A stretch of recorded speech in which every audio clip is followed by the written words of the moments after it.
Good evening, my friends. This is the Grim Flayer. Hope you're all doing very, very well tonight.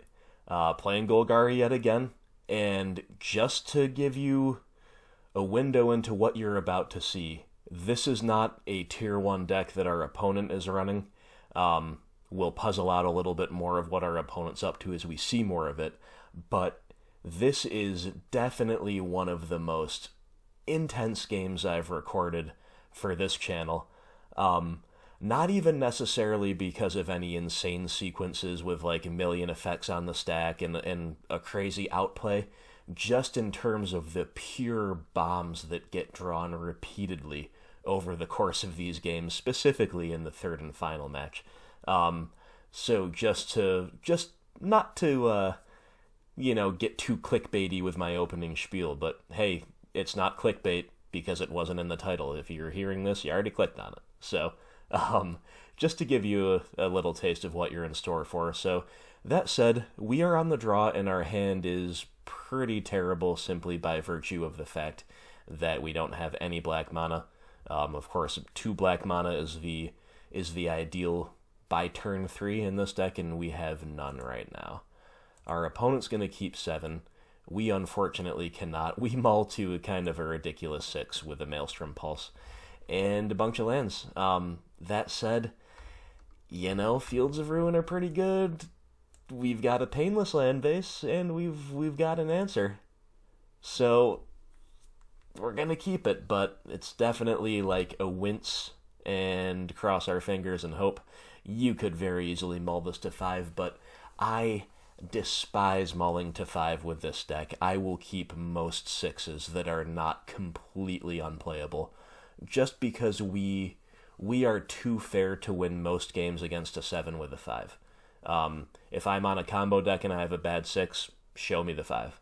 In a deck like this, especially blind game 1 where I don't know what I'm looking for anyway besides lands and spells, I'm going to keep a hand like that. Might be wrong. Might be still a little bit too conservative with my mulls, but, Tarmogoyf's a fine one to see with our Scry. Let's see what our opponent does. Zhalfirin Void. Just take a moment to point out, this is the exact type of art I love. Dominaria was in many ways kind of a return to what a lot of people really like about Magic thematically, art-wise, rules-wise, you name it. And, great example of it. Beautiful card. That said, when I see the Zhalfirin Void, our opponent's usually up to some kind of shenanigans, maybe some kind of Eldrazi colorless build or something else that, we'll just have to see. There's our Tarmogoyf that we knew about. I've never seen an Eldrazi deck playing basic Mountain, really. There's that red-green version that was cool a little while back, but other than that, I don't know, especially Mountain and Pass, so I'm very baffled here. Liliana of the Last Hope. Alright, still no idea how good that's going to be here, but at least it's a spell. Fully expecting a bolt or something. We'll run out our 0-1 Tarmogoyf. Our opponent doesn't do anything. Okay. My bafflement grows. They play another Mountain, so now I'm not thinking Eldrazi anymore. Blood Moon? Sure. Is this some kind of weird... It's not a Skred variant because these aren't snow-covered mountains, so some kind of red X prison deck. Or maybe a mono-red prison with a really slow start. Couldn't tell you. So, when in doubt, just pulse away the Blood Moon because that card sucks. And this makes our Goyf actually a somewhat relevant 2-3 attacker. So, in we go, drawing first blood. They play a Plains. Yeah, you lost me, man. I have no idea what you're up to. And sure, you have another Blood Moon, of course. They usually do when you spend resources on the first one. That said, I won't complain anymore about that because we drew a natural swamp, and we were already fairly well situated against a Blood Moon, and now we're even better. As long as they don't follow this Blood Moon up with more land destruction, we should be in pretty good shape as far as at least functioning under the Blood Moon. We will never function optimally, but we can function right now. Tick up the Lily, pass the turn. Opponent's just going to pass. Alright. We're just going to draw more mountains. Pretty unexciting stuff here. Taking out the Lily feels good, and we'll want to probably hold some number of these mountains in hand in case of Tireless Tracker, but pretty happy to play at least one of them out. They're going to Lightning Helix Lily the Last Hope. Okay, so if they're going to untap and Helix her again or something, that is fine with me. They don't look like they're going to play any small creatures anytime soon. So she's a grindy value card whether she ticks down to buy something out of the yard, or whether she just 2-for-1s them by drawing 2 burn spells. That's fine with me. That said, they're playing Lightning Helix alongside Zhalfirin Void and Blood Moon. Still don't really know what our opponent's doing, and they're just going to pass again. Sure. They do not have another burn spell to kill the Liliana, it seems. We draw Scavenging Ooze. Definitely not one of our better draws, but I guess it's better than more mountains, so we will play it out. I don't think they would have been holding on to a Wrath this long if they had one to cast. You know, that said, they don't have double white, so maybe they still have a Wrath stranded in hand. Regardless, the Scooz is not particularly of high value here because we're just never going to have enough green to make it incredible. They don't look like they're going to present too many creatures. And I spoke too soon. They have another Helix. There goes the Lily. Totally fine with that 2-for-1. They're going to hard cast a Simian Spirit Guide. So, what do I know? They clearly have some creatures to play. So this is some kind of a red-white prison deck. Apparently they've... I don't know how common Lightning Helix is in a deck like that, but they've got Blood Moons, and they've got, you know, Scrylands to find their hate pieces, and they've got Mana Acceleration that they are now using for its Plan B mode. Collective Brutality. Okay. Remember how I said I'm going to hold some of these lands in hand? Well, I did, and while Tracker was on my mind, here I'm actually going to get really frisky and Brutality for all 3 modes. All 3 modes are live. We are able to start clocking them by a lot more if we remove the Simian Guide, right? Because right now it walls off the Ooze, so we'd be getting in for just 4 with the Goyf. Now, with the Brutality, we increase our Glock by 2 because we drain them for 2. Another 2 for the free attack with the Ooze. We can even then get a 5th point of damage either by gobbling up the guide with the Ooze or by increasing the Goyf to a 5/6, however we choose to leave it. So I'm clearly escalating for 2 modes. Do I want to spot check their hand? And I think the answer is yes, because they've showed me some instants. So I also want to know what the heck is going on over there. So I'll regret this if I draw a Tireless Tracker anytime soon, but otherwise it's totally fine. And yeah, they're sitting on a Wrath of God. Wow. Okay. Look at all of these double white symbols in a Blood Moon deck while playing Zhalfirin Void. Seems a little greedy to me, but I mean, I have no idea what these types of decks usually look like. There's also Emrakul the Aeon's Torn. I can only imagine there's Nahiri in here, so that at least makes sense. Gideon of the Trials, a nice... kind of fills a similar role in these prison decks to how Nissa does out of our side. He can animate himself as opposed to a land for Nissa and start ending the game if the opponent's locked out, or he helps lock them out. He helps wall off any attackers that got in under the Blood Moon lockout. He's also, you know, some decks just struggle to beat the Gideon emblem, so Thalia's Lancers, very good, especially now that the legendary rule applies to Planeswalkers. So right now they can, once they get their mana-wise, they can tutor for Nahiri and work on the Emrakul plan. But for now, they're all stranded in hand because they've got either 15 CMC or a double white in the mana cost. So pretty happy to just aggressively Brutality there, see what the heck our opponent's doing. And we get to crash in for a significant amount of damage here. We hold up Fatal Push. And yeah, our opponent's just dead. So they lock themselves out under their own Blood Moon. Oh, actually, I'm sorry, I misspoke. That's not true. The Zhalfirin Void, even if it was not a mountain, could not help them cast their double white. So I imagine they play a lot of white sources in here. I don't know what kind of land base it is. Usually with these decks, they might play a lot of scry lands. They clearly play at least one with the Zhalfirin Void here, so they're probably playing the red-white temple that scries as well. So then I'm sure they play a ton of planes. They just got a little bit unlucky there, it seems. So yeah, I'm calling this some kind of a red-white prison deck, although we haven't seen prison pieces yet besides Blood Moon. Regardless, we're going to side according to what we've seen, generally, and then maybe keeping some of the other cards like Ensnaring Bridge and Chalice of the Void that you might sometimes see in mind. So, yeah, kind of a weird game one, but let's go to the sideboard and see what we can do. Alright, my friends, we are siding against some kind of red-white prison deck, it seems, although we don't know for sure that it is playing all of the usual prison pieces. But we know it's Blood Moon, we know there's Wraths and Planeswalkers, basically, and they've got Simian Spirit Guides to cheat all that stuff out ahead of curve. So, Engineered Explosives, generally we want to bring in things that kill permanents, but their permanents are just of too high of CMC as far as we know. Now, if they're playing Chalice of the Void, this is a nice out, especially to multiple Chalices. It can, in a weird world, hit Blood Moon when we have still access to black and green mana with our basics. Their Blood Moon gives us access to red. It can go on 3. I think all that's a little too cute, especially because we haven't seen Chalice. So, out it comes, or rather, in it does not come.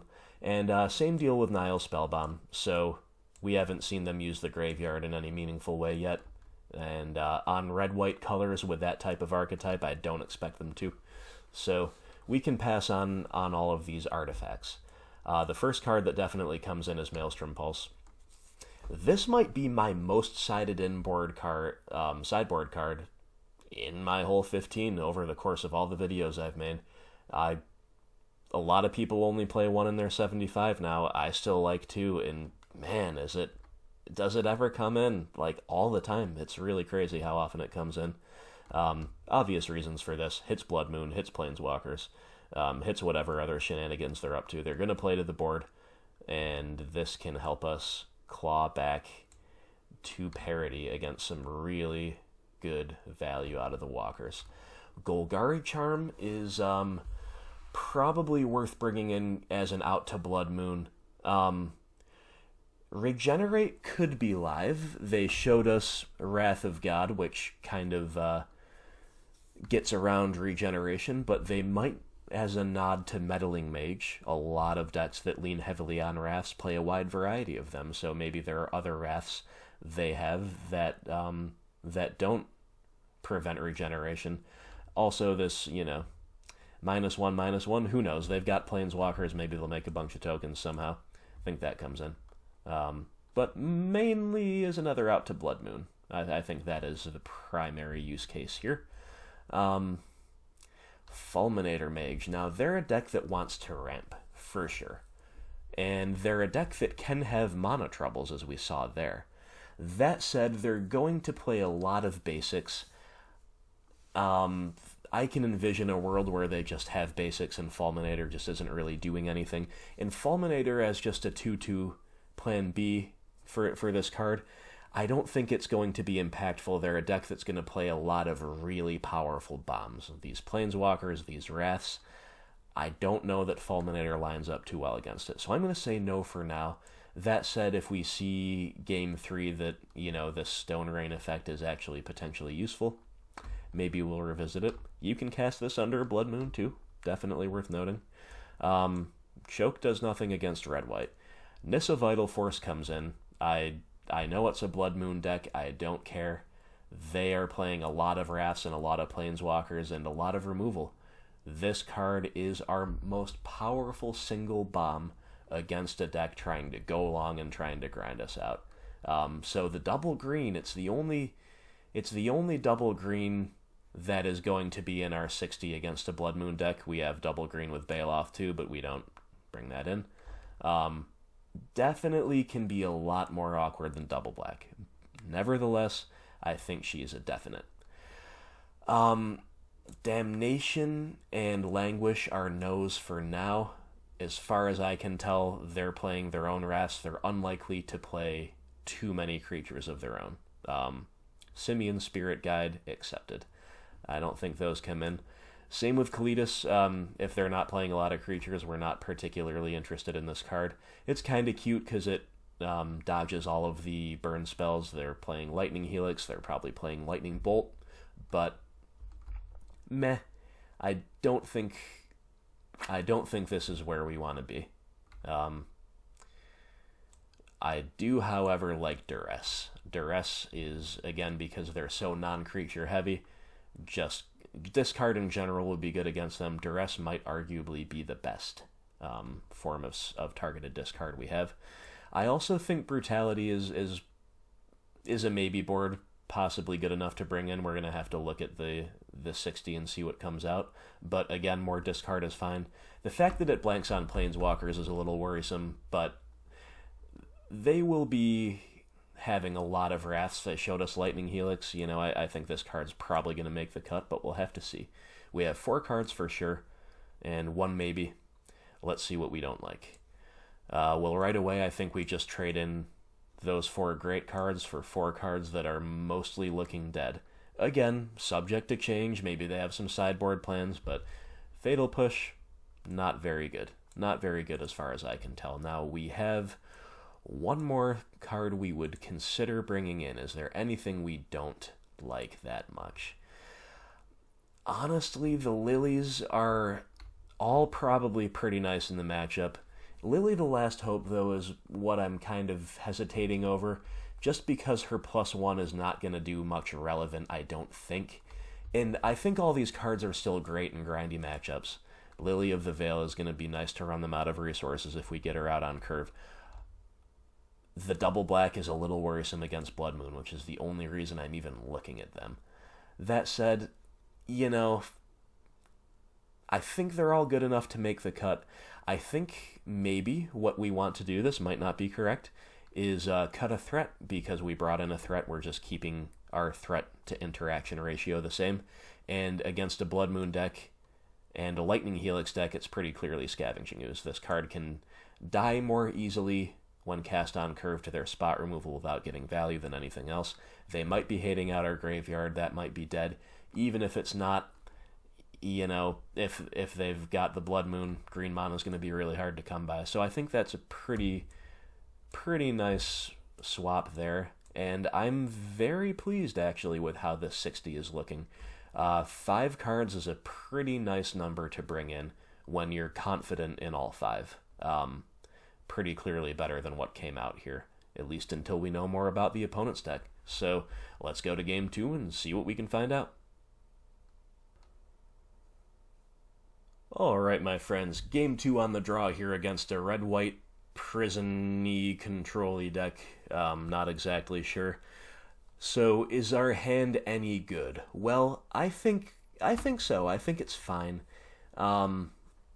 Let's take a look at why. So, some of these mono-red prison decks are more all-in on the accelerants. They're going to play 4 Simian Spirit Guides and then maybe 4 Pyretic Ritual. They're just going to go all-in on a high consistency of turn 2 Blood Moons and a not insignificant number of turn 1 Blood Moons.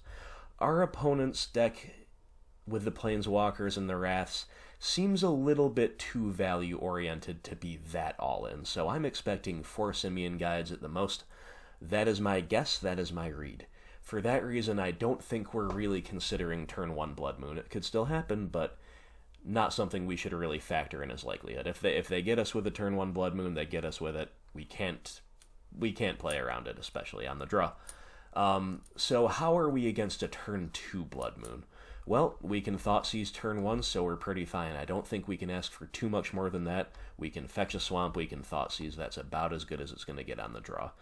Other than that, we have a turn 2 threat, but like I said when I sided one out, it's pretty underwhelming.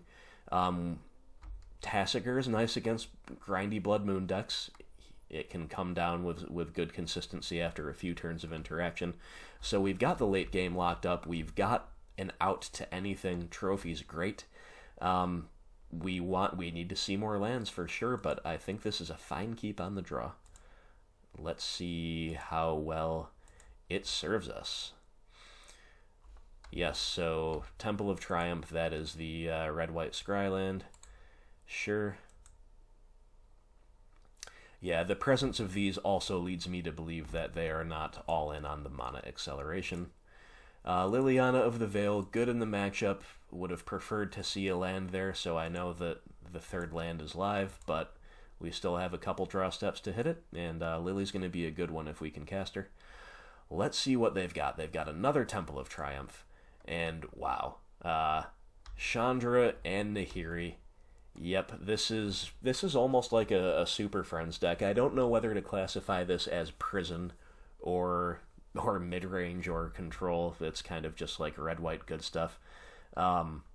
Lightning Helix is kind of the odd man out to me, but maybe I'm just wrong. Maybe it's just like stock in these types of decks. What do we do? I think Cast Out, while it's a really nice card for them, they're not interested in cycling this in a matchup like this. So really, this is like a overpriced detention sphere that only hits one thing. At flash speed, granted, but this is something that our deck can deal with. We can deal with a 1-for-1, especially one that we can reverse later. So the Planeswalkers are the big problems. We can deal with a Wrath, number one, because our deck inherently plays around Wraths pretty well, because we're not just committing a bunch of stuff to the board. Usually we run out our threats one at a time and try to ride them to victory as much as we can. Especially now that we know about it, not as worried about that. And Lightning Helix is good, but I think we have to take one of the big ones. So is it Chandra or Nahiri? What did I do here? We took away the Nahiri. Yeah, Nahiri is just kind of the game ender on her own. You know, Chandra is a very, very, very strong card in grindy matchups, but so is Nahiri.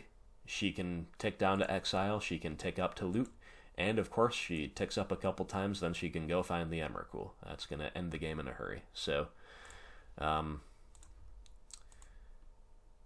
Nahiri was a very dominant planeswalker in Modern for a very long time, and she's still around in decks like this. Still a strong one. Collective Brutality is a good draw in the sense that we can cast it this turn and not just be like walking a creature into Lightning Helix. But again, we really wanted to see a land, so we're getting a little nervous about lands. We get to peep their hand, we get to see that they're hitting their land drops, which is something we hoped that they might get stuck on. We're going to take the Lightning Helix, just once again, not that worried about the Wrath. Now, fail-safe, we brick next turn on lands, we can at least play the Ooze, and they don't get to answer it cleanly. Let's see what we draw. Yeah, we draw Tarmogoyf. Again, a good draw in that it's kind of better than what our hand is doing already, but bad because we really, really needed to hit a land in one of these 3 draw steps. We have not. So there comes the Tarmogoyf. If you can find another land and then wrath it, that's fine with me. Okay, they did find another land, so they get to hit their land drops. Us, not so much. Yeah, just continue to brick.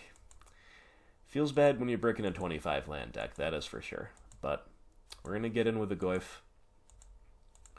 They're going to take it, and then they see that we just don't have any other lands, so they were perhaps saving this for something that they cared a little bit more about, or just waiting to see what we did.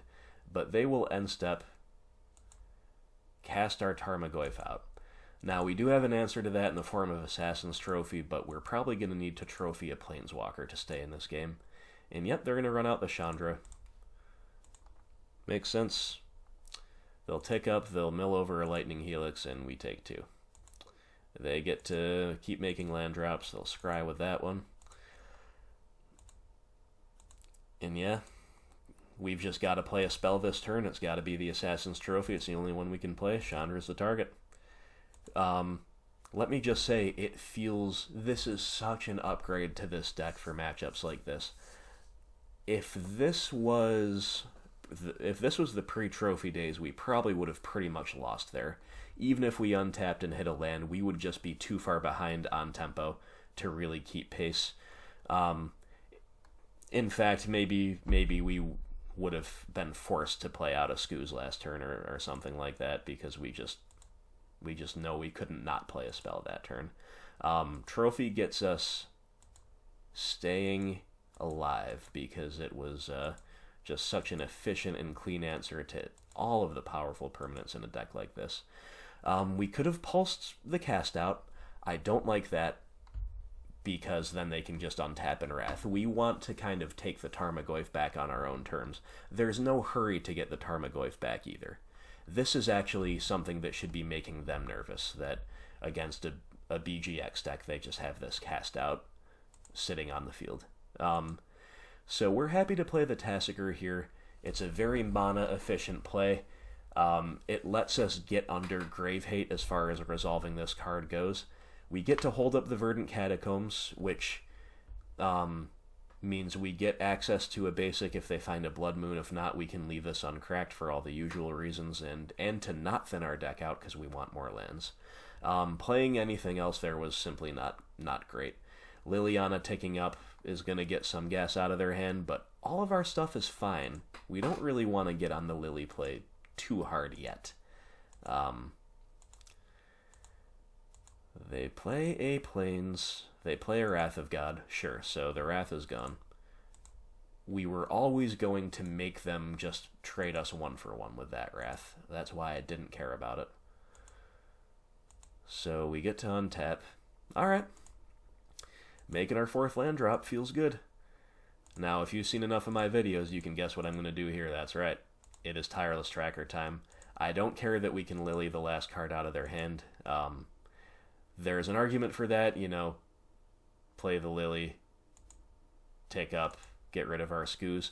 But just for that reason, because they do play a fair amount of instants, that's exactly why we didn't do it. So they get to immediately answer our tracker, but we are way better off doing that than taking up the Lily. Because now we come out ahead on the trade with a clue, whereas the other way we'd come out behind on cards with a Lily on field, which, granted, they still need to deal with, but if they just keep playing to the board, our Lily taking up in subsequent turns would only hurt us. So they got to pass. Inquisition of Kozilek. Okay. Interesting, tempting. This is a tough turn. This is a tough turn to decide what to do. Tempting to just fire off the Inquisition and see what's up. I don't really like that, just because most of their stuff is either going to be too high of CMC for Inquisition to hit, or another instant speed spell. Or maybe it's a land trying to bait discard. There are just too many ways Inquisition just blanks there. And we're still in the same situation with Liliana. Like, we could play her and tick her up, and that's fine. It's actually more appealing here because we just pitched the Inquisition. But here I actually like playing the Ooze. This is a mana-efficient turn because it lets me crack the clue and use all 4 of my mana. And, the Ooze, it can eat a couple things. It can. And if they have to trade a Wrath away for the Ooze here or something, that's fine. They don't. They play a Gideon of the Trials. They take it up, targeting the Ooze. Alright, that's a pretty good play for them. But, like I said, we get to crack the clue here on the end step, use our mana efficiently. They have 1 unknown in hand. Alright, we're drawing more lands. Here I'm just interested in getting rid of the Gideon. Once again, I don't have much faith in that Inquisition accomplishing much, so I'm happy to just deploy a fetch land, have it ready to feed the Ooze on the end step if need be. Alright, they've got a Wrath of God, so sure, again, we make them trade a Wrath away just as a 1-for-1 with our least impactful creature. Totally fine with me. We get to hold up this fetch land too. Aha, here's an out to cast out, so that's an interesting one. But again, we don't have any particularly compelling need to do that right now. Now it's Liliana time. Seems a little weird because as soon as they got empty-handed, now is when we choose to tick the Lily up, to play her and tick her up. But this Inquisition is a pretty free pitch, and I'm actually pretty happy with that sequencing anyway. Now they're totally top-decking, and they have to find an answer for this Lily, or they have to find something better. That is something better. They're going to rip an Elspeth Sun's Champion off the top, which is by far their best card in this matchup, I have to assume. That is incredibly good. That is incredibly good. Alright, so they make the tokens. What do we do? What do we do? We're going to move to the end step, and Golgari Charm can actually sweep up these tokens pretty well, but that doesn't get us that far, because they just, like, the best we can do next turn, if we don't top deck a great answer, is to fire up the Quagmire, hit for 2, and then Sun's Champion is just ticking up. We're also ticking up the Lily, which is fine, but we're not going to be able to keep these soldiers off of her back long enough to ultimate. So the other thing we could do is just pass the turn here and see what we draw. Maybe that is the best play. But we can also just say, alright, it's time to try to pressure this Elspeth or protect our Lily. We're going to get our Tarmogoyf back. If they top deck a Wrath, at least they're having to Wrath away their own tokens. It's not nothing. It's not great, but it's not nothing. Alright, so Field of Ruin is a very dead draw here. We really wanted to do something great with this turn. We did not. So what we're going to do here is fire up the Hissing Quagmire, try to really pressure the Elspeth out of the game. The most efficient way to do that as far as combat goes would be to minus the Liliana. That way they don't have any good blocks, they just have to chump them both. My most realistic way to beat an Elspeth and the soldiers she's making is to ultimate the Liliana. So even though it seems a little bit counterintuitive, like if we're going to ultimate her, shouldn't we just sit back and block? Well, no, I don't quite think so, because they can Wrath away our Goyf by minusing the Elspeth, and then just go back to making soldiers. So I took kind of the middle road. I think my best line here is to attack without minusing the Lily, partially because we want to work toward ultimate, and partially because if we didn't do that, maybe the opponent thinks, oh man, they have a fatal push, and they just go for the chump block so they don't get blown out. That said, they don't. They just make me have it, and I don't have it, so fair enough, I have to trade away my Quagmire. Feels pretty bad, but no line was great when we top deck a Field of Ruin after they top deck an Elspeth Sun's Champion. Let's just be real. That's this card is like the mid-range killer. Really, really tough to beat. Uh-oh. They're going to rip a Thalia's Lancers off the top. Okay. 4/4 first strike, tutors for a legendary card, so sure, they get to go tutor for something. And it is another Nahiri. Not good for us, but also, it's stranded in hand for now. They're 1 mana shy. Now, to be fair to them, maybe they didn't have a legend that they could play this turn. The only one I can think is maybe another Gideon of the Trials, but if he's a 1/of, then yeah, they had no choice but to get a 4-drop one. So we at least get to answer that pretty cleanly with a Lily uptick. We're going to thin out our deck a little bit there. Still leaving up Field of Ruin in case they play relevant creature lands in this deck. Tireless Tracker, you're good, but will you help us deal with this Elspeth in time? Doesn't quite look like it. That said, more draws is never a bad thing. We're threatening alt, we get to cleanly get rid of the Nahiri while ticking our Planeswalker up. Now our Tarmogoyf is very clearly on defense. We're defending our Liliana to the best of our ability here. Worth noting that the Wrath is not that good for them anymore because it kills their Lancers alongside our Goyf. They top deck a Relic of Progenitus. Well, now our Goyf is just going to shrink. And it's a redraw for them, so that's a good one. they're going to get in, and yeah, I mean, they're going to crack the relic sooner or later. I think we have to make them crack it now. Otherwise, it's just going to be kind of hanging over our head, and it doesn't accomplish that much if we... What are we going to do? Like, not block with the Tarmogoyf? Like, we just have to block. So Liliana gets put down to 4. We get to eat a soldier. They just make 3 more. She can ult next turn as well. So we are in trouble. And their card in hand was a Temple of Triumph. Okay. They scryed to the top here, so Field of Ruin is a little nice because it gets to ruin their scry, and it gets to make us a clue. That said, we need a lot of help here. What can we find? We can find an Assassin's Trophy. That's what we can find. Alright, the game is not over. Game is not over. Crack a clue first. We got the freedom to do that as far as our mana goes. Duress... A little late for you, Duress. If they top deck a Wrath or something and they don't want to fire it off yet, then maybe we can answer that, but otherwise, Duress is pretty dead. That said, top decking the trophy, we will not complain. So here there are no good blocks with a Tireless Tracker. All we get to do is eat a soldier, right? So if we tick Lily up, they just turn their whole board sideways, and we're not going to trade away our tracker because that is our only realistic way to keep pace in this game. So, accepting the fate of Liliana, we're just going to use her to kill a soldier token, because we've got to grind through these eventually. And they're the aggro. Their board is much wider. They have a first striker that outclasses my creature, and they're at a higher life total, so we have to leave our tracker back to block a soldier. That's as good as it can get right now.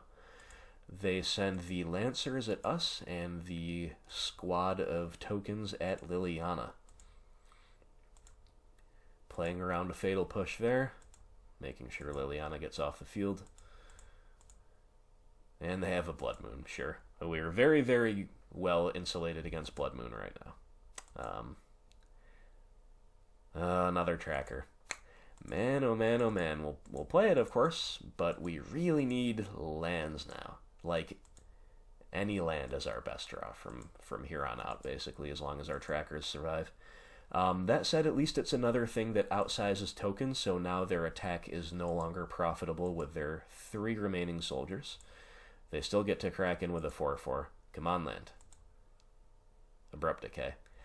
Very bad draw. Very bad draw, because it cannot answer the Lancers, and it cannot take care of what's in their hand, and of course it's not a land, it's not gas, it's not anything good. Duress might be able to answer what's in their hand. Nope, it's a plains. At least they're a little flooded, so we have 1 more turn to live, because we can actually block, and abrupt decay a soldier and take 4. So decay was not a totally dead draw, I suppose. And yeah, they have lethal on board, unless we chump with a tracker. I don't think we're going to win the game by chumping with a tracker. I think we have to block like that. We just have to go to 1. We're dead to a lot of things, but we're not going to beat their deck with all their crazy bombs off the top by throwing away a Tireless Tracker for no value. Especially because if we, chain some clues together, they can be good enough to hold off the Lancers. But really, we need to find an answer to the Lancers this turn, ideally. They play out that plains we knew about, and they're empty-handed. Liliana the Last Hope, it's actually a pretty good draw. We still really want to see lands, but yeah, she's pretty good. She's going to buy back the Tarmogoyf. And yeah, the Goyf is a great blocker for the Lancers, so we're still dead to Lightning Helixes off the top and probably a bunch of other stuff, but hey, for now, our clock is pretty real. We get in for 7. We have a Goyf that's outsizing their Lancers. What do they have? They have a hardcast Simian Spirit Guide. Okay, that's a thing right now. It can trade with our smaller tracker. And now they're on the back foot. All right. Oh no, deck. Draw the Inquisition. We've hit some discard spells at some very bad times. They're still good in the matchup, but yeah, they're not very good right now. So we get to shrink the first striker to an acceptable size. So what we'll do here is get in with a 4-3. If they want a double block here, that's actually fine with me. I'm pretty happy to trade for the Lancers at this point. They thought about it, then they thought about jumping, then they just decided not to at all. Alright, so we're going to have to trade off a tracker with the ape this turn. If they attack, that's totally fine. They lose 2, we lose 1. Even though it's a tracker, totally fine with it. What do they have?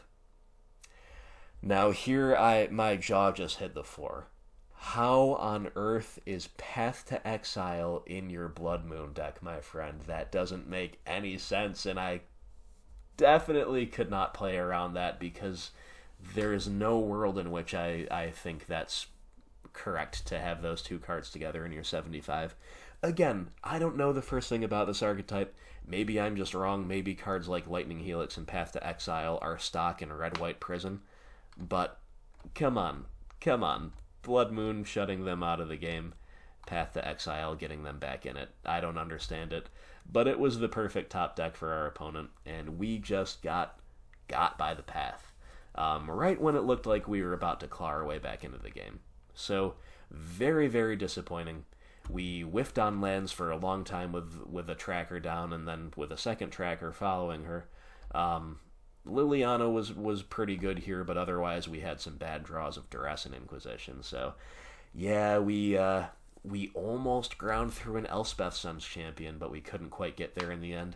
Thanks to the OP synergy of Path and a Blood Moon deck. Like, what are you going to do? You can't beat that. So, anyway, take nothing away from our opponent. That was well played. They earned the win, and to Game 3 we shall go.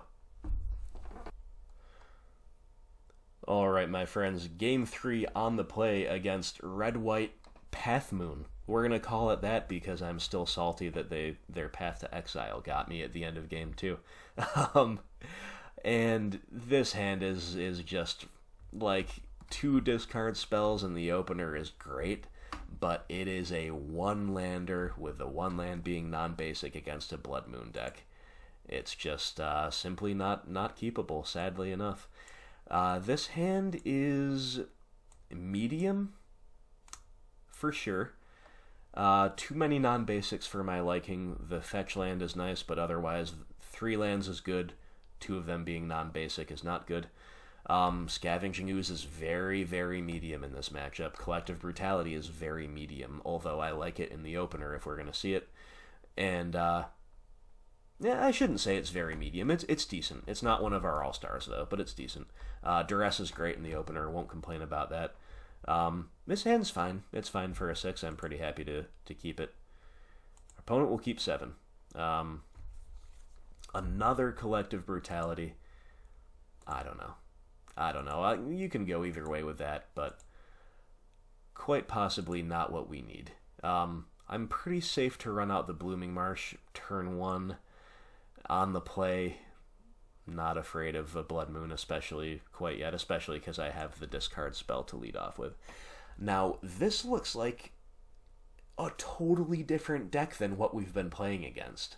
They literally have 5 instants in their hand, and this is like a prison deck with a million Planeswalkers and Wraths in it. So I have no idea what's going on. I don't even know what to do here. Here's that trolley Path to Exile that got me last game. I'm not going to take that, because that card's good for me in this matchup. Trades 1 for 1, gives me a basic, gets me from under the moon, ramps me. Please path something. Magma Jet's an interesting consideration here, because the Scry 2 is going to be relevant for them finding an actual threat and hitting more land. So I very nearly took the Magma Jet, but at the end of the day I said 3 Lightning Helixes is a lot to grind through. Let's just take 1 away. Maybe we take another next turn, and suddenly we only have to grind through 1. That's a lot more manageable. They find a Temple of Triumph off the top, which is very good for them. They would not have had a relevant turn 1 play otherwise, so they get to scry, they get to make a land drop, very, very good. Treetop Village.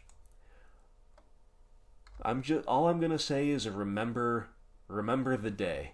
Remember the name, Treetop Village, and remember the turn 2. Treetop Village shows up. That's all I'm gonna say for now. So we go get a swamp. And we Brutality. We're going to rip another Lightning Helix out of their hand. And pass the turn. Certainly cannot afford to escalate aggressively there. We don't care about the life totals yet. They play plans. They're going to pass holding up Helix and Jet. Liliana the Veil's a pretty good one. But we can't play her because our land's all ETB tapped. So, it was questionable whether we'd even want to run her out anyway. Like, we're low on resources. We don't really want to get on the Lily game quite yet. They can take care of her pretty well. They play out their mountain. Looks like they're just going to pass it back. That said, much like the Lily the Last Hope in Game 1 proved to be a 2-for-1, Liliana of the Veil just functioning as a 2-for-1, drawing 2 burn spells, running them out of resources on top of that with a symmetrical discard. That's good enough for me to play her now. Especially because we're drawing just more lands that we don't quite need yet. We're going to picture the Overgrown Tomb, of course. Treetop Village. Treetop Village. It's just too good. Out it comes. They pitch that path. Darn, we wanted them to path us. But it's not to be. They're only going to path us when it wins the game. Not just for... not just to interact. So, yep, sure enough, looks like Lily's going to eat a double spell here. Fine with me. Yep, they're going to jet the Lily, they're going to scry. So it's not strictly a 2-for-1, I guess, because you consider that scry too some pretty good value independent of just spending the 2 cards to kill the Lily. So it worked out okay for our opponent. That said, maybe they scryed some lands to the top, but for now they're stuck on 3. Tireless Tracker. Alright, you're a good card, but definitely need to see some lands to make that a really good draw. It was worth maybe just attacking for 3 with the Village, but they could have another burn spell. I don't want to go down a land, and this is just a better use of my mana, I think. They've got a Zhalfirin Void, so land number 4 has been hit. They continue to get a lot of scries, they're going to see a lot of cards here. Gideon, Ally of Zendikar. Yep, that's a really good one against me, especially because this token that he can pump out every turn is just as big as my Scavenging Ooze, who unfortunately has no potential to grow any bigger. So, looking pretty bad right now. We draw another Ooze, just not feeling the love from my deck, so here's what we do. We have to get this Gideon off the field as soon as possible, and Treetop Village is going to start us on the path. So I think for our opponent, it's pretty free to take the block on Treetop with a Knight and leave the Gideon at 3. It's just going to keep that card around for that much longer that they're happy to trade that away. So for that reason, my Scavenging Ooze is not doing me any favors right now. I'm happy to just treat it as a Grizzly Bear, send it in, trade it off with a token. Feels terrible, by the way, to trade a card for a token, especially because the thing that produced the token is still chilling around. It's gonna give us another one next turn to deal with, I'm sure. But I think that was the correct line. And yep, sure enough, there's a token. Now, what do you have for me now, Nahiri? Oh boy. Oh boy. Yep. Nahiri is a good one. She's gonna take up and loot. And so Gideon's going to stall out the board while Nahiri gives them some card selection and threatens to ultimate in the very near future. They're continuing also to scry, so between looting and scrying, they are seeing a ton of cards. More velocity than we've seen from this deck yet. Treetop Village. Looks like a pretty bad draw, but again, remember the name. That's all I'm going to say. Remember the name Treetop Village. So... Tracker into land is usually a good play, but it is not good enough. It is not good enough against what they're doing. We're not going to outvalue Gideon's and Nahiri's at the same time. So we need to fire up the Treetop Village, get this Gideon out of here. Gideon is gone. This card is so good because it tramples. How often in my previous videos have we seen opponents mistakenly try to assign a chump block and the trample damage goes over? In there, the chump block was fruitless. Even if they assigned it, my one remaining damage still finishes off the Gideon. So, I want to say here that I was being a really conscientious player and held up the treetop village in case I wanted to play the tracker next turn. But really, I'm on the treetop attacking planeswalkers plan, and I just accidentally clicked through my turn. Feels very bad. Our draws have felt bad, and it feels very bad to mess up my own sequencing. Nahiri's at ultimate threshold. They loot away a Wrath, and they pass with 2 unknowns in hand. And we draw Forest. Now, that's extremely punishing, because if we had played the treetop last turn, we could play Forest this turn, activate them both. So, we are pretty much dead to any kind of a Lightning Helix or a Lightning Bolt or whatever else they could have to take away this treetop at instant speed. But we have no choice but to send our heroic ape village in at the Nahiri. Can we stay in the game? Yes, we can. The knight is going to absorb most of the hit, but it does just enough to keep her off of ult. And we get to play the other village a turn late, and now we get to pass. She's back up to ult threshold. She's indeed above it. She can ult and then still stick around as a thorn in our side. They're going to pass 3 unknowns in hand. They haven't played a land in a couple turns, so they've got gas, but maybe it's just a bunch of Wrath of God type effects that they cannot really use. I guess they could have another copy of Nahiri too. We're drawing more lands. In a different world, with able to play Tireless Tracker a couple turns ago, this would all be great. But now, we have no choice but to just animate the treetops. We're just sending them in. Sending them in at Nahiri. What do you have, opponent? Opponent has nothing. Treetop Village. Doing work. The only reason we are not just dead right now is these treetop villages. Nahiri's still getting them great value, buying them a ton of life. How much damage have their planeswalkers already absorbed? They've stopped us from developing our board with Tracker into 1,000,000 clues, which we would have had by now. And she's looting away mountains. Like, completely incredible for them. And a Chandra. They just keep drawing bombs off the top. Just absolute bombs. Chandra ticks up, pass to us. Tireless Tracker. Man, this is so tilting. This is so tilting. We just cannot do anything here except fire up the treetops. You could argue that we should take a turn off and play Tracker, Swamp, and make 2 clues. But I don't think that's good enough. They just exile and tick down and deal with our trackers. And then we can go back to attacking with Treetop Village. But we're going to have to keep attacking with the treetop. We're going to have to keep... we're not going to have time to crack our clues anytime soon. And I think... remember, they're a deck that top decks bomb after bomb after bomb. That's what they're designed to do. So I think we need to get the walkers off first, or at least down to 1 walker, manageable levels.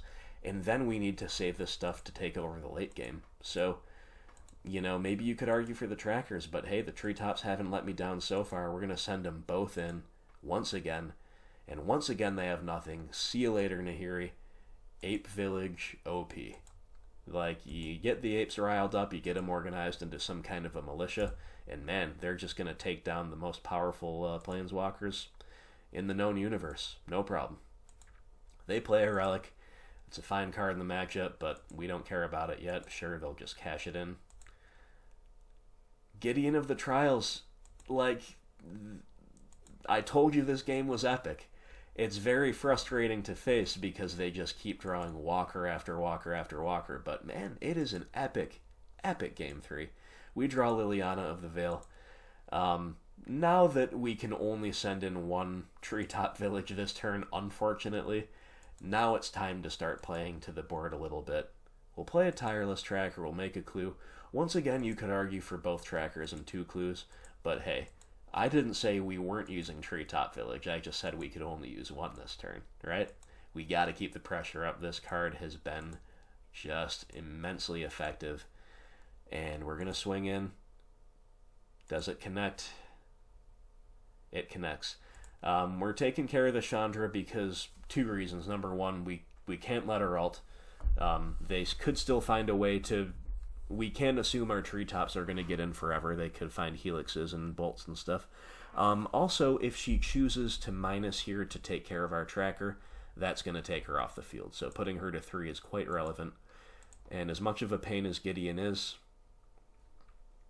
definitely had to hit the Chandra there. They're going to mill over a Plains with Chandra, so they continue getting really good value out of their Planeswalkers as far as card selection goes. Gideon keeps ticking up. They play a Plains. What else do you have? Show me. Wrath of God. Sure, there goes Tireless Tracker. What else do you have? Another Nahiri. This is just ridiculous, is it not? They just loot something away into the yard with Nahiri, and, or no, they don't even get to loot because it's discard, then draw, right? And it's May, so sure, they just tick her up for no value. Yeah. What are we supposed to do here? We've already ground through a Gideon, we've already ground through one Nahiri, now they have a different Gideon and another Nahiri and a Chandra. But we've got Treetop Village. Who would win? An Ape Village or the Super Friends? We're about to find out. Alright, Maelstrom Pulse is a sweet draw. Definitely not mad about that one. So, here we get to fire up the village, crack in with the village. So once again, we're focusing our efforts on Chandra. We can realistically kill her with a village next turn. We also have to pulse something here, obviously. We're going to pulse the Nahiri. It was tempting to pulse the Gideon because it's going to free up another treetop village, but the Nahiri is scarier. The Nahiri can loot them into even more Planeswalkers, and I would rather them slow me down with the Gideon than loot into yet another top-decked bomb. I don't think my Psyche could handle that. So, we answered one, we're taking another down. They plus the Chandra into a Relic, which is pretty good for them. Again, they get to keep our graveyards clear, they get to redraw. They're taking her up. Gideon does his Gideon thing, and they'll pass with a card in hand. We draw Forest. Alright, well, Forest is a card. Let's first and foremost see if Treetop Village can finish off this Chandra.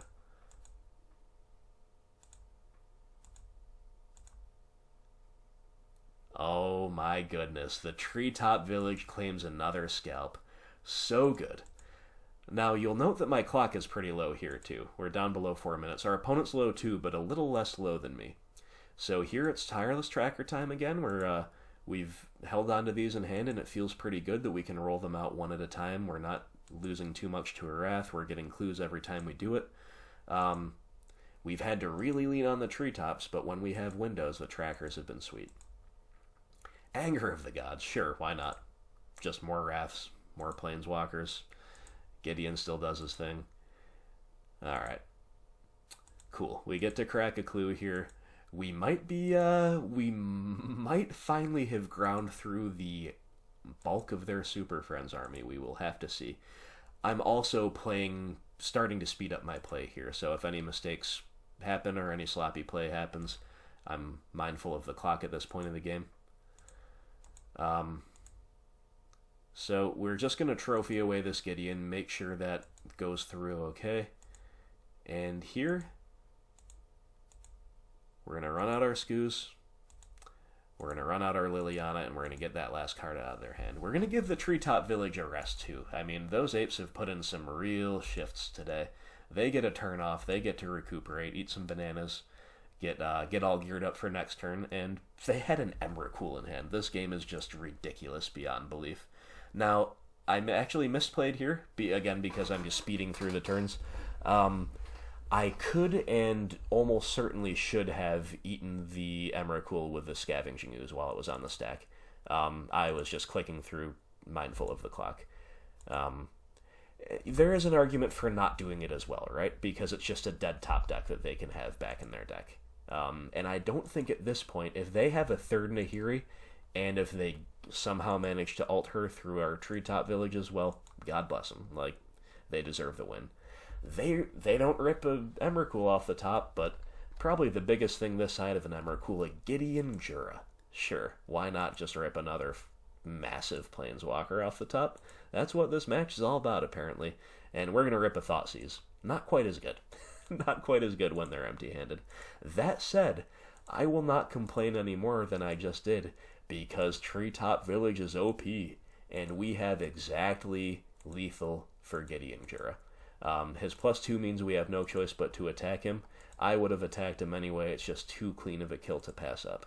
So, as bad as our draw was, and look, I'm clicking through so fast I missed the +1 on the Lily. So, sloppy plays caused by the clock. It's my own fault maybe for taking a little bit too long on some decisions earlier. Who knew that they would draw a million Planeswalkers and that I would still somehow be in the game? Like, could not anticipate the game going quite this long. I almost never go anywhere near time. This might be the first match I've recorded for the entire channel where I'm below 5 minutes. It's just not common. But anyway, they break on a draw. At least it gets them a scry, but it's not doing anything more than that. So I do the math here, and I'm like, yep, Treetop Village hasn't served me wrong yet. We just want to end the game. We just want to end the game. We have some decent plays in hand that we will also be deploying, but we just want to end this game before they can draw yet another massive Planeswalker off the top. We'll remember to take up our Lily of the Veil this time.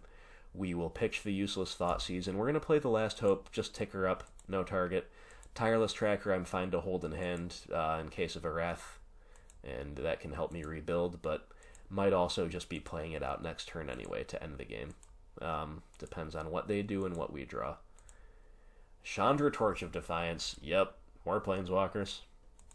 Pretty good. Now, they take the high-risk, high-reward line of ticking her up, and of course they're rewarded for it with a Wrath of God to kill my Skoos. There could have been a lot of draws that were just dead there, and they missed the window to kill the Use, but hey, you know, I don't think that's the wrong play, necessarily. I just think it was the high-risk, high-reward, and it paid off. Alright, so here comes the tracker. I'm now very happy to play it because we're not getting 2 for 1 with a Wrath, and of course we get the fetch land value. That's really great. Double clue. Nice draw for me for sure. And guess who gets called into action? You guessed it. It is the Treetop Village. I'm clicking frantically, summoning my apes to the fore, and in they go, taking care of the Chandra. And there's an argument for just sending them to face, sending them 6 to face, but much like we had to pulse the Nahiri because we don't want them to see any extra cards, that's why I think it was a borderline decision that fell in the favor of killing the Chandra there, because we just don't want them to plus into something we can't beat. So we put the Lily in alt range, that's good, and we minus the Last Hope and buy back a Skoos, so we've got all the gas we can need. Our opponent's really got to draw something good here. Really got to be something good. Surely it can't be anything that good. Oh wait, it's a 4/4 first strike that tutors up anything good in their deck. Ah, well, that's pretty nice. And they have exactly enough mana to play the mid-range killer herself, Elspeth Sun's Champion. Wow. That was literally the perfect top deck for our opponent. I'm not even mad, I'm just impressed. I am just impressed. So let's see what we draw. Blooming Marsh, a little less exciting. That said, let's crack a clue or two, see what we can find. See what we can find. We're racing the clock here again, so I'm just kind of making decisions on the fly. Tarmogoyf seems good, but I don't have time to think about it. I'll just crack another clue. Looking mainly for Maelstrom Pulse or something like that. Assassin's Trophy, we don't find him. Alright, so real quick, I am just ulting the Lily. I'm making our piles that are maybe a little bit arbitrary when we look at them. I do take the moment to say, now let's put the red land over here and give them no red lands on this side of the Elspeth table. And then I just kind of clicked, sure. I don't even really know how good those piles were, but we gave them a pile that made them want to lose their Elspeth. So, sure, fair enough. That's pretty fine with me. We get to cleanly kill a token there. We get to make another clue. We get to crack another clue. The villages are taking the turn off here. And we find another Tarmogoyf. Now, that's actually pretty great, because although they could top deck yet another Wrath of God, we're going to just put our Goyfs down on the table. Everything is too big for the Thalia's Lancers to handle. Again, playing a little sloppy here because I'm racing the clock. I should have attacked first before I showed them that I'm playing 2 Tarmogoyfs, because now they just have more information with which to make the block. That said, they're going to double block to get the tracker off. Yeah, makes sense to me. Alright. What have you got, opponent? What have you got? They finally don't draw a massive bomb off the top, and we just have lethal, even though they're at 15, because we have some massive Goyfs, but more importantly, because we have 2 treetop villages. Now, this video has gone on quite long enough, so I won't go do it now, but I wonder how many points of damage the villages did over the course of the game, and I wonder how many scalps they claimed. I know that so we pulsed away Nahiri, and I think we Assassin's Trophied a Gideon. I think every other Planeswalker that's dead or exiled over here got taken down by the treetop villages. Of course, the Elspeth right there died to the Liliana ultimate, but look at all these things that died to the good old ape village. That was an insane game. An insane game. Now, as I've said before in previous videos on this channel, I like to show a wide variety of matchups. I'm definitely not adverse to showing the same matchup a few times in a row if it's a popular one, like Jund and like some other tier 1 decks. But even though I show the variety, all else being equal, I will lean toward showing tier 1 opponents. That said, if a game against kind of a brew or like a tier 2, low tier 2, high tier 3 deck, like our opponents might be classified, is this epic, this intense, this swingy, this crazy, I'm going to make a video about it. I'm going to show you it, and I hope you enjoyed it, because it was an insane game to play through. Just one for the ages. A classic battle of 2, mid-range-esque decks. I don't know whether to classify theirs as... I guess it's more mid-range or control even than prison, because they only showed us Blood Moon as a prison card, and they're not even that concerned about their moons, apparently, with this Path to Exile in the deck. Regardless, a heck of a game. Treetop Village, by far the MVP. A lot of our stuff pulled a lot of weight. Assassin's Trophy was marvelous. Maelstrom Pulse was very, very good. Our Planeswalkers did some work, although nothing near on the level of their Planeswalkers, it must be said.